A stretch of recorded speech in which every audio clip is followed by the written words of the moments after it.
मौसम का आगाज़ हो चुका है और यकीनी तौर पर बहुत से ऐसे लोग होंगे जिनके बाल गिरना शुरू हो गए होंगे, जिनको डिहाइड्रेशन की बहुत ज़्यादा शिकायत होगी, जिनका दम बहुत ज़्यादा घुटता होगा, सफोकेशन बहुत ज़्यादा फील करते होंगे। ये एक ऐसा मौसम है, मेरे ख्याल में ये गर्मियों से भी बुरा मौसम इस अंदाज में होता है कि आपको सफोकेशन बहुत ज़्यादा फील होती है और एसी के बगैर आपका गुजारा नहीं होता। और अब तो वैसे एसी की भी बात करना, जितने बिल्स आ रहे हैं, एहतियात से ही बात करनी चाहिए। एनी हाउ, आज हम बात करने जा रहे हैं इस सेगमेंट में जो बरसात के मौसम में जल्द के अमराज होते हैं, जल्द की बीमारियां होती हैं, जल्द की रंगत जो है वो डल हो जाती है, पेल हो जाती है। बहुत से लोगों को एक्नी का प्रॉब्लम होने लग जाता है, पसीना बहुत ज़्यादा आ रहा होता है जिसकी वजह से एक्नी प्रोन जो है वो स्किन हो जाती है। तो इन तमाम प्रॉब्लम से छुटकारा पाने के लिए what needs to be done specially in this humid weather actually, इस पर आज हम बात करना चाहेंगे। और मेरे साथ शो में मौजूद हैं स्किन स्पेशलिस्ट हैं डॉक्टर शहबाज। डॉक्टर साहब, thank you so much for being with us today. So जब हम बरसात के मौसम की बात करते हैं, क्या क्या बीमारियां या क्या क्या कंप्लेंट्स आपके पास मोस्टली जो हैं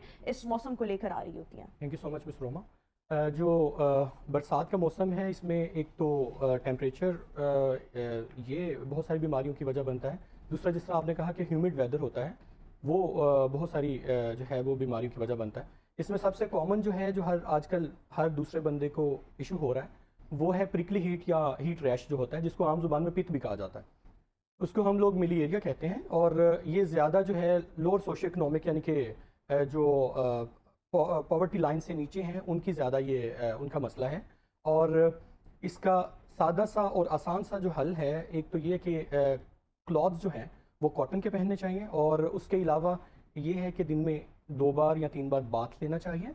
और हर बार जब आपने बाथ लेना है तो कोशिश करें कि हर बार सोप ना यूज़ करें, चूँकि वो भी आपकी स्किन को ट्रॉमा करता है। उससे मज़ीद जो होती हैं स्किन की इचिंग और जो डिफरेंट कंडीशंस क्या होते हैं आजकल, अगर आपके पास पेशेंट्स आए या वैसे नॉर्मली जो बरसात के मौसम में पेशेंट्स आ रहे होते हैं, या नॉर्मली ऑब्वियसली आपने सुन भी रखा होगा, अपनी प्रैक्टिस में भी देखा होगा, ज़्यादा क्या प्रॉब्लम्स क्या होते हैं, स्किन के क्या क्या मसाइल के साथ पेशेंट्स कंप्लेन कर रहे हैं? उसमें डिफरेंट, जिस तरह अभी हम बात कर रहे थे, एक तो प्रिकली हीट हो गया, फिर इसके अलावा सोलर आर्टिक एरिया होता है, सन लाइट की वजह से एलर्जी होती है।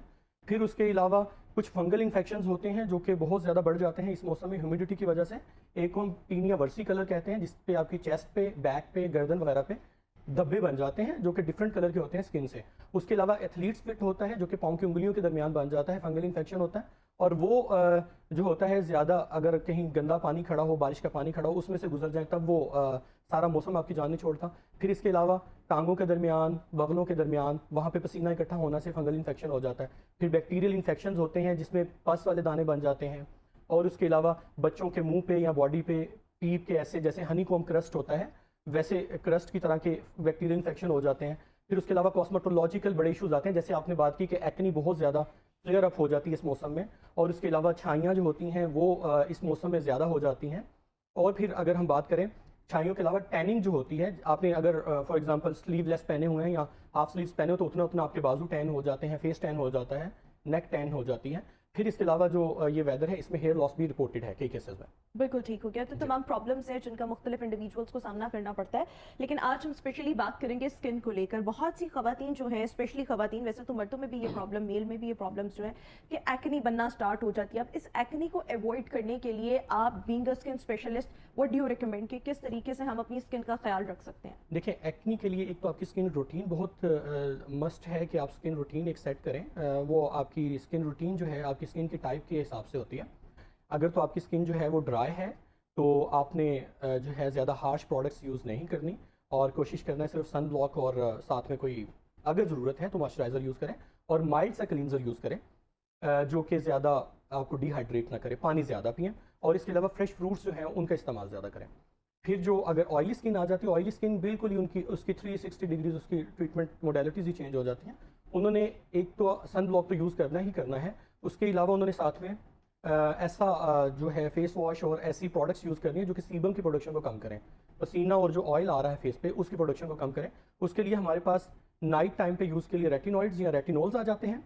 और उसके अलावा जो है हमारे पास सैलिसिलिक एसिड बेस्ड क्लींजर्स और क्रीम्स आ जाती हैं, जिससे जो कि सैलिसिलिक एसिड जो है वो इसकी ऑयल की प्रोडक्शन को कम करता है, जिससे ये आपके एक्सेसरबेशंस जो हैं वो रोकी जा सकती हैं। अगर फिर भी आपके एक्नी के ब्रेकआउट्स आ रहे हैं तो फिर डर्माटोलॉजिस्ट को दिखाना मस्ट है, क्योंकि वो फिर उसके मुताबिक आपको ओरल एंटीबायोटिक्स या टॉपिकल एंटीबायोटिक्स अगर वो नीडेड हैं उनको वो आपके उसमें ऐड करता है प्रिस्क्रिप्शन में, या जो है वो आपको कुछ प्रिस्क्रिप्शन स्ट्रेंथ है रेटिनॉल्स या रेटिनॉइड्स पे डालता है, वो फिर उसके मुताबिक चलना होता है कि आपकी स्किन की कंडीशन कैसी है और दाने कैसे निकल रहे हैं। अच्छा, एक और इम्पॉर्टेंट चीज़ मैं आपसे ये भी जानना चाहूँगी कि अक्सर ऐसे होता है कि इस मौसम में स्किन बहुत ज़्यादा पेल हो जाती है, डल हो जाती है, और आप अपनी जब शक्ल शीशे में देखते हैं तो आप कहते हैं कि ये मेरी रंगत को क्या होता जा रहा है। अच्छा, ये चीज़ें ठीक हो जाती हैं after this season humid weather, but इस मौसम के दौरान जो एक वो अजीब सी रंगत होती है ना, वो बहुत कॉमन होती है मुख्तलिफ इंडिविजुअल्स में। इसकी क्या रीज़न होती है? क्या पानी की कमी, स्वेटिंग बहुत ज़्यादा हो रही होती है? क्या रंगत का तब्दील होना किस वजह से होता है? जी बिल्कुल, आपने बिल्कुल सही कहा जी। ये देखें, जो पानी है वो हमारे हर ऑर्गन को चाहिए, और skin is the biggest organ of the body, और इसका जितना ज़्यादा आप पानी पिएंगे, इसका हाइड्रेशन लेवल जितना बेहतर होगा, इसका टर्गर उतना मेंटेन रहेगा और आपके चेहरे पे उतना ही ग्लो आएगा। एक तो डिहाइड्रेशन बहुत बड़ी वजह होगी, दूसरा ये कि हम लोग स्किन रूटीन जो है, स्किन केयर रूटीन है, वो हमारी बहुत पुअर है। हम लोग स्किन ब्लॉक सन ब्लॉक का तो हम लोग ज़रा भी तवज्जो नहीं देते। सन ब्लॉक आपका जितनी देर सूरज है उतनी देर आपने लगाना है।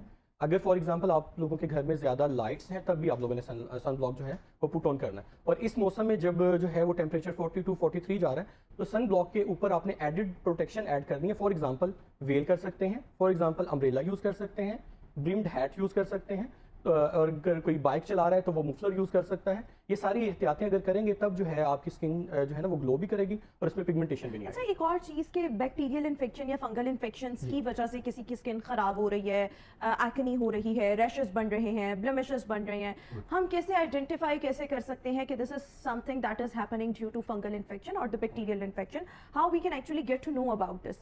मालूम कैसे कर सकते हैं? अच्छा, ये जो है असल में थोड़ा सा टेक्निकल क्वेश्चन है। जो फंगल इन्फेक्शन है उसको और बैक्टीरियल इन्फेक्शन को बाज़ औक़ात हम लोग हमें भी डिफ़िकल्टी होती है उनको थोड़ा सा आइडेंटिफाई करने में।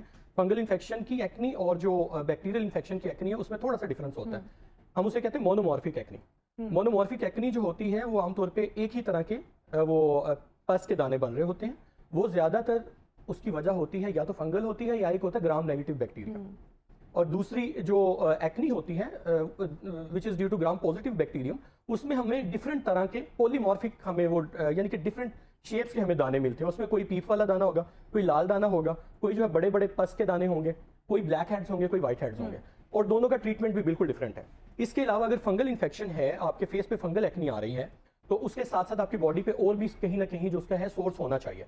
फॉर एग्जाम्पल आपको टांगों के दरमियान में गोल गोल पैचेस बने होंगे रेड कलर के, जिनके ऊपर हल्का हल्का स्केल होगा, या जो है लेडीज़ में ब्रेस्ट के नीचे या बगलों में, या फिर इसके अलावा एथलीट्स फिट जैसे मैंने कहा वहाँ हो सकता है। और इसके अलावा मैंने एक बताया कि बड़े बड़े पैचेस आपको चेस्ट पे भी हो सकते हैं, बैक पे भी हो सकते हैं। वो उसको हम टीनिया वर्सी कलर या पिट्रासिस वर्सी कलर कहते हैं। उसकी वजह से भी फेस पे एक्नी आ सकती है। दोनों का ट्रीटमेंट डिफरेंट है, और वो उसमें अगर फंगल इन्फेक्शन आते हैं तो हमें एंटी फंगल्स देनी पड़ती हैं, अगर बैक्टीरियल इन्फेक्शंस आते हैं तो हमें उसमें एंटीबायोटिक्स ऐड करनी पड़ती है। बिल्कुल ठीक हो गया।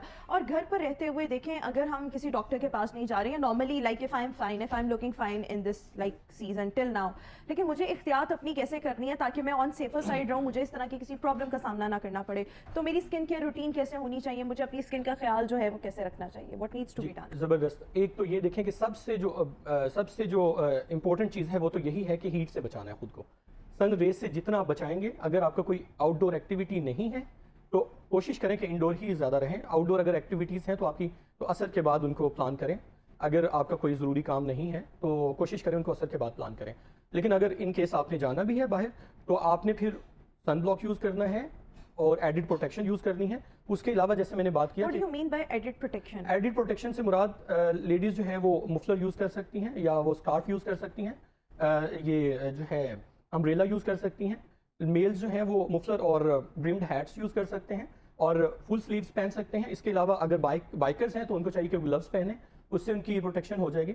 उसके अलावा ये फेस वॉश आपका बहुत इसमें रोल प्ले करता है कि आपको कितना ऑयल है और उसकी कितना आप कंट्रोल कर रहे हैं। उसमें जैसे मैंने कहा सैलिसिलिक एसिड बेस्ड आते हैं, वो आप यूज़ कर सकते हैं। और उसके जब आप सैलिसिलिक एसिड की बात करते हैं, इसका क्या फ़ायदा क्या होता है? वैसे किन लोगों को इस्तेमाल करना चाहिए? क्या सब लोग इसका इस्तेमाल कर सकते हैं? जी कर सकते हैं। अगर आपकी ड्राई स्किन नहीं है, इरिटेटेड स्किन नहीं है, यू कैन यूज़ इट। उसके लिए जो है सैलिसिलिक एसिड बेस्ड मल्टीपल आते हैं, क्रीम्स भी आती हैं और फेस वॉशेस भी आते हैं। सैलिसिलिक एसिड का असल में फ़ायदा ये है कि जहाँ से हमारे जो स्पेशियस ग्लैंड्स हैं जो कि ऑयल प्रोड्यूस करते हैं, ये उनकी सारे रूट के अंदर तक ये चला जाता है और वहाँ से जाके ये उनकी प्रोडक्शन, जो ऑयल की प्रोडक्शन है वो कम कर देता है बिल्कुल ठीक। ना। बाकी सारे जैसे ग्लाइकोलिक एसिड हो गया, लैक्टिक एसिड हो गया, उनकी पेनिट्रेशन नहीं है सेबेशियस ग्लैंड के अंदर। सैलिसिलिक एसिड की जो है पेनिट्रेशन बहुत ज्यादा है, इस और ये वजह से सब लोग इस्तेमाल कर सकते हैं? नहीं, सब नहीं कर सकते। अगर उनकी एटॉपिक स्किन है, ड्राई स्किन है, उनको नहीं करना चाहिए ये यूज। अगर जिसकी ड्राई स्किन नहीं है, जी। ऑयली है, ये या कॉम्बिनेशन स्किन है, उनके लिए बहुत अच्छी उनके चीज़ लिए बहुत अच्छा है, लेकिन जिनकी ड्राई स्किन है उनको सैलिसिलिक एसिड इस्तेमाल नहीं नहीं करना करना चाहिए।